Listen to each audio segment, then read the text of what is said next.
शादी को पूरे 10 साल बीत चुके थे और एक दिन अचानक पति ने गुस्से में कहा दिया, तुझे तुमसे अलग होना है, तलाक चाहिए। और जानते क्या हुआ? पत्नी बिल्कुल नहीं टूटी। उसने कोई चीख पुकार नहीं मचाई, ना ही कोई सवाल किया।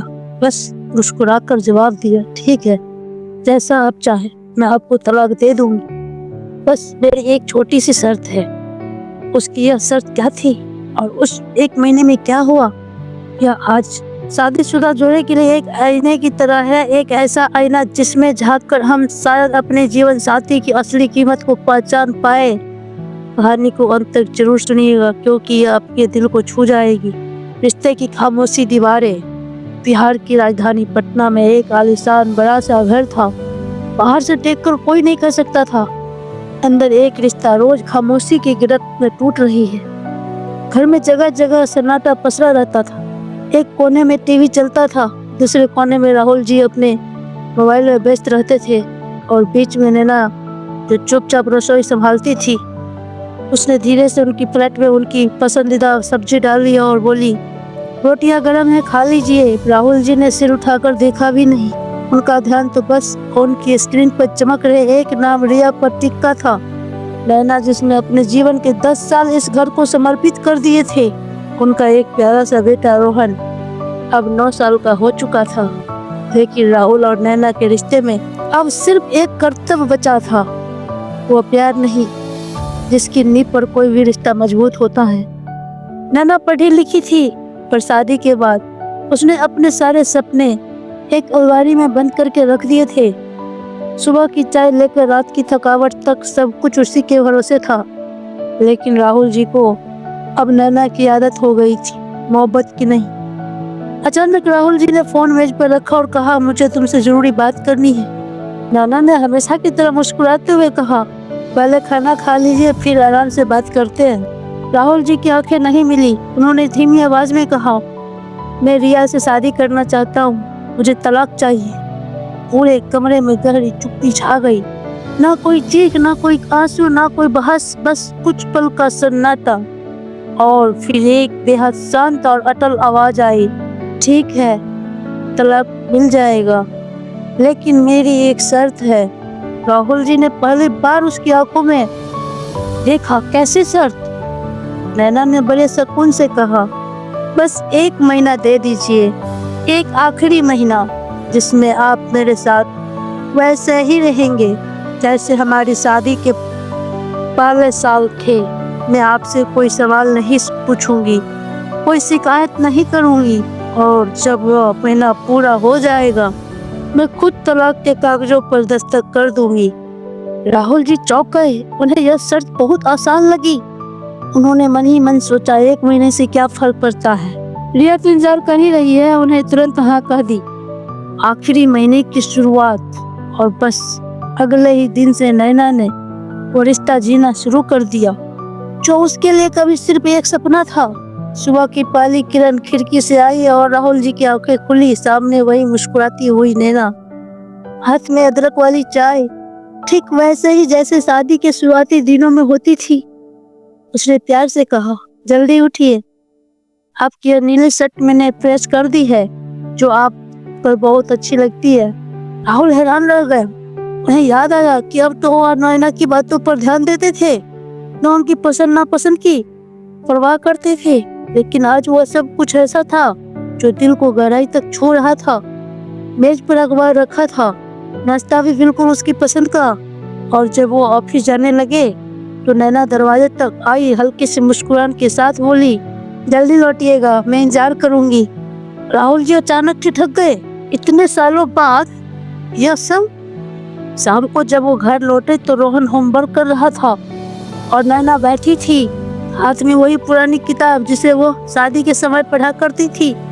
कमरे में हल्की सी गुलाब की खुशबू थी। नैना सजी सवरी थी, आंखों में एक चमक थी और चेहरे पर वही पुरानी शांति। खाने की मेज पर राहुल जी ने पूछा, आज कुछ खास है क्या? नैना मुस्कुराई, आप यहाँ ऐसे खास और क्या हो सकता है? राहुल जी की समझ नहीं आ रहा था कि जिस औरत को छोड़ने वाले हैं वो इतनी खुश कैसे हो सकती है। अब हर दिन जैसे कोई पुरानी कहानी बन गया था। पुराना प्यार, पुरानी बातें, पुराने गाने और उन सब के बीच एक नई खामोशी थी जो अब राहुल जी के अंदर किसी दरवाजे पर दस्तक दे रही थी। खामोशी की दस्तक। एक दिन तेज बारिश हो रही थी और बिजली चली गई। अंधेरे में नैना ने मोमबत्ती जलाई और धीरे से बोली, याद है शादी की पहली रात भी ऐसा ही मौसम था? राहुल जी हंस पड़े। हाँ, और तुम डर रही थी। नैना ने धीरे से उनकी ओर देखा और बोली, तो क्या आज भी वैसे ही गोद में उठाओगे? राहुल जी की हंसी रुक गई। वो कुछ नहीं बोले, बस चुपचाप आगे बढ़े और नैना को गोद में उठा लिया। कमरे की दीवारों ने यह सब देखा। शायद अब तक दो आत्मा महसूस नहीं कर पा रही थी। राहुल जी अब बदलने लगे थे। वो हर सुबह नैना की आंखों में कुछ तलाशते। हर रात जब रिया का फोन बजता वो उसे अनसुना कर देते। एक रात राहुल जी बालकनी में चुपचाप बैठे थे। नैना पास आकर बैठ गई। आजकल कुछ परेशान से रहते हैं। राहुल जी ने सिर्फ सिर झुका लिया। नहीं, बस थोड़ा थका हुआ हूँ। नैना ने कुछ नहीं पूछा। वो जानती थी कुछ सवाल चुप रहकर भी पूछे जा सकते हैं। और उसी रात राहुल जी ने पहली बार रिया को कॉल नहीं किया। अगली सुबह नैना रसोई में खड़ी थी, माथे पर पसीना, हाथ में बेलन, लेकिन चेहरे पर वही शांति और अपनापन। राहुल जी दूर से उसे चुपचाप देख रहे थे। पहली बार उन्हें समझ आया कि जो सादगी उन्हें कभी नीरस लगती थी वही उनकी जिंदगी की सबसे खूबसूरत सच्चाई थी। उसी शाम राहुल जी ने ऑफिस से छुट्टी ली और कहा, नैना चलो कहीं बाहर चलते हैं। नैना मुस्कुराई। जहाँ आप चाहे, बस आपके साथ चलना है। वो दोनों विक्टोरिया मेमोरियल गए, वही जगह जहाँ राहुल जी ने उसे शादी से पहली बार फूल दिए थे। नैना हल्के से कदमों से चली और राहुल जी की बाहों में हाथ डालकर रुक गई। याद है आपको? याद है तुमको? कहा था मैं तुम्हारी दुनिया हूँ। राहुल जी की आंखें भर आई।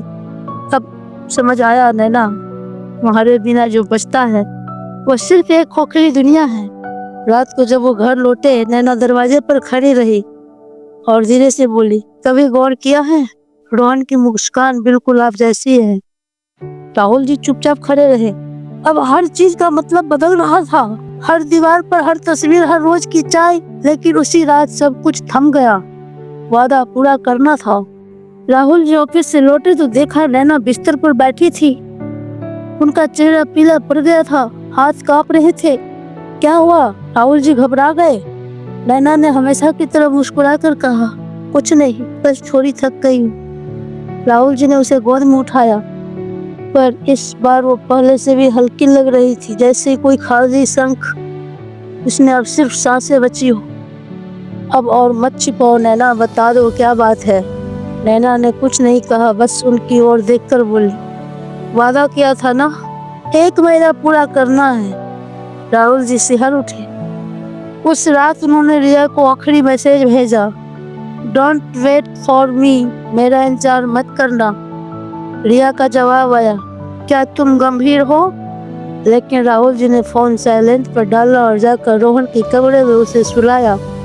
पहली बार उसकी हथेली को चुमा और धीरे से कहा, माफ करना बेटा, तुम्हारे पापा को सब समझने में बहुत देर लग गई।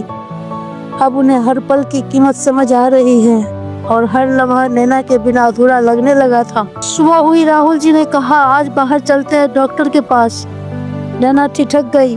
डॉक्टर क्यों? क्योंकि अब मैं तुम्हारी ये मुस्कुराहटें और झूठ नहीं झेल सकता। मैं जानना चाहता हूँ कि सच क्या है। नैना कुछ नहीं बोली। इस बार उनकी मुस्कान भी कांप गई। राहुल जी उसी दिन उसे पटना के मेदांता अस्पताल ले गए। जांच हुई, रिपोर्ट आई। डॉक्टर से राहुल जी के अकेले में बुलाया। आपकी पत्नी को स्टेज 4 ब्लड कैंसर है। मैं पिछले 1 साल से इसके बारे में पता था, लेकिन उन्होंने कोई इलाज नहीं करवाया। शायद वो नहीं चाहती थी कि कोई उनके लिए कुछ करे। राहुल जी की आंखें वहीं जम गई। उनकी सांसें रुक गई थी। वो कुर्सी पर बैठ गए, थक कर नहीं, टूट कर। अस्पताल से लौटते समय राहुल जी रास्ते भर चुप रहे। उन्हें ना कोई सवाल पूछा, ना नैना को बताया कि उन्हें सब पता चल गया है। बस कार चलाते हुए उनका एक हाथ नैना के हाथ पर रखा रहा, कसकर थमे हुए, जैसे कह रहे हो, अब तुम्हारे एक पल के लिए भी दूर नहीं जाऊंगा। घर आकर नैना चुपचाप कमरे में चली गई और राहुल जी उस जगह पर गए जहाँ नैना की शादी की गुलाबी साड़ी टंगी हुई थी। उन्होंने उसे उतार कर बड़े प्यार से ताक किया और अलमारी में रख दिया, मानो उस कपड़े में नैना की सारी मुस्कानें बस गई हो। उस रात राहुल जी पहली बार नैना के पास बिस्तर पर नहीं लेटे, बल्कि उनकी हथेलियों में अपना चेहरा छुपा लिया और सिसकते रहे। नैना धीमे से बोली, तुम समझ गए ना? राहुल जी ने सिर हिला दिया। मुझे माफ कर दो नैना, मैंने वो सब नहीं देखा जो हर रोज तुम चुपचाप देख रही थी। नैना मुस्कुराई। मैं तुम्हें छोड़कर जाना नहीं चाहती थी राहुल, पर रोक भी नहीं सकती थी। बस 1 महीना मांग लिया, क्योंकि मुझे सिर्फ यादों में जीना आता है, अफसोस में नहीं।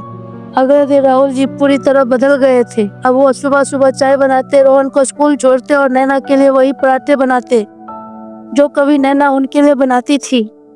नैना हैरान थी, आप ये सब कब से करने लगे? राहुल जी बस मुस्कुराते, तुम्हारे बिना सीख नहीं सकता था। अब हर दिन अस्पताल जाना, डॉक्टर से रिपोर्ट समझना, दवाइयों का ख्याल, हर छोटी बड़ी चीज का ध्यान, सब कुछ राहुल जी कर रहे थे, बिना थके, बिना किसी शिकायत के। एक दिन नैना ने कहा, राहुल जी मुझसे एक वादा करोगे? अगर कल मैं न रहूं तो खुद को मत तोड़ना।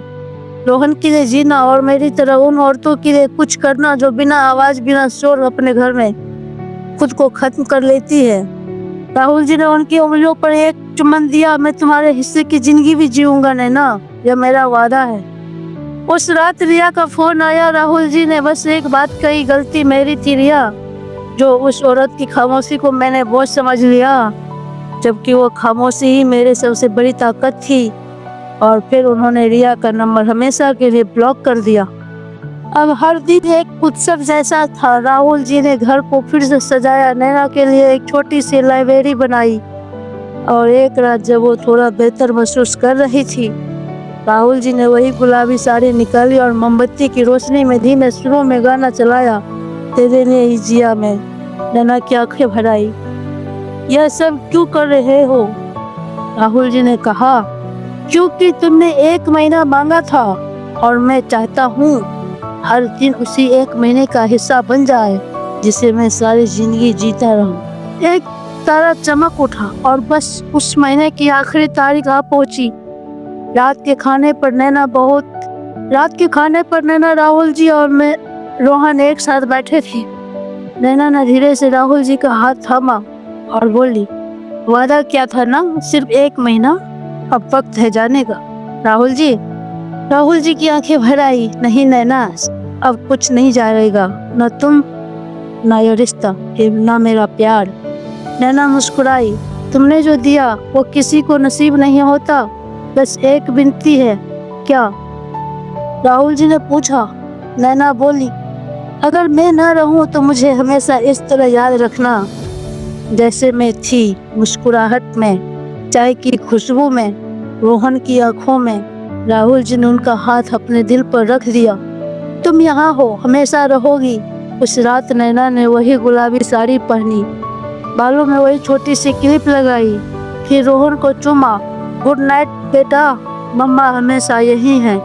फिर वो राहुल जी के पास आई। आज मुझे गोद में उठा सकोगे? राहुल जी ने कुछ नहीं बोले, बस झुककर उसे गोद में उठा लिया।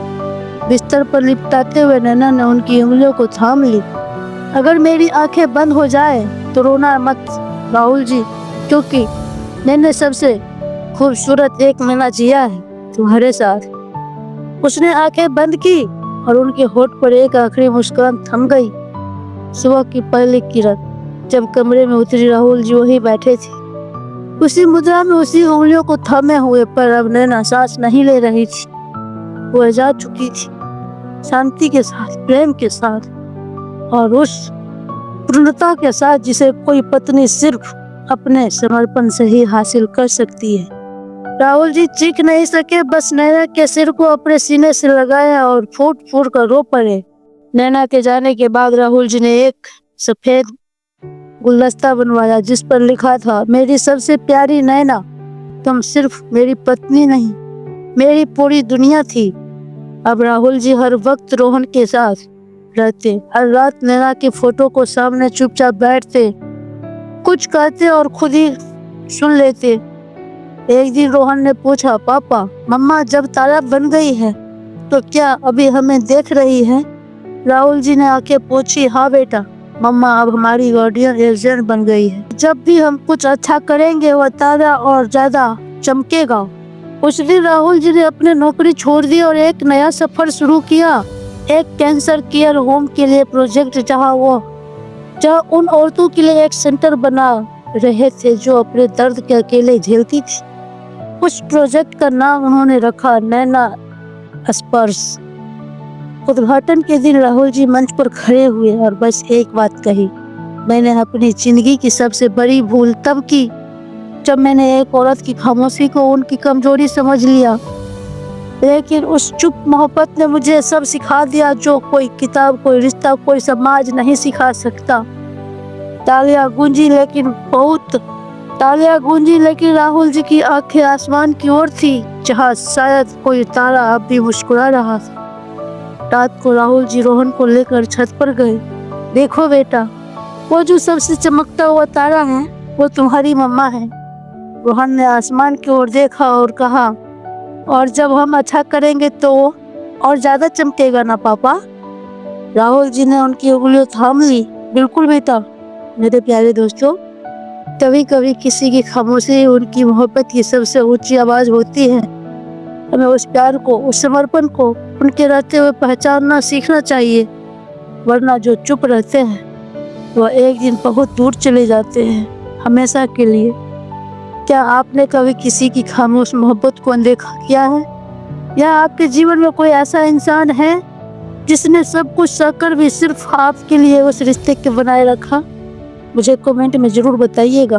यह कहानी सिर्फ नैना की नहीं, हर उस इंसान की है जो बिना आवाज किए सब कुछ दे देता है। अगर यह कहानी दिल को छू गई हो तो इसे लाइक और शेयर करें। और हाँ, अगली बार जब किसी अपने की चुप मुस्कान देखे तो बस एक बार पूछ लेना, क्या तुम ठीक हो? मिलते हैं अगले वीडियो में, तब तक खुश रहिए, अपनों के साथ रहिए और रिश्तों की कीमत को पहचानिए। जय हिंद।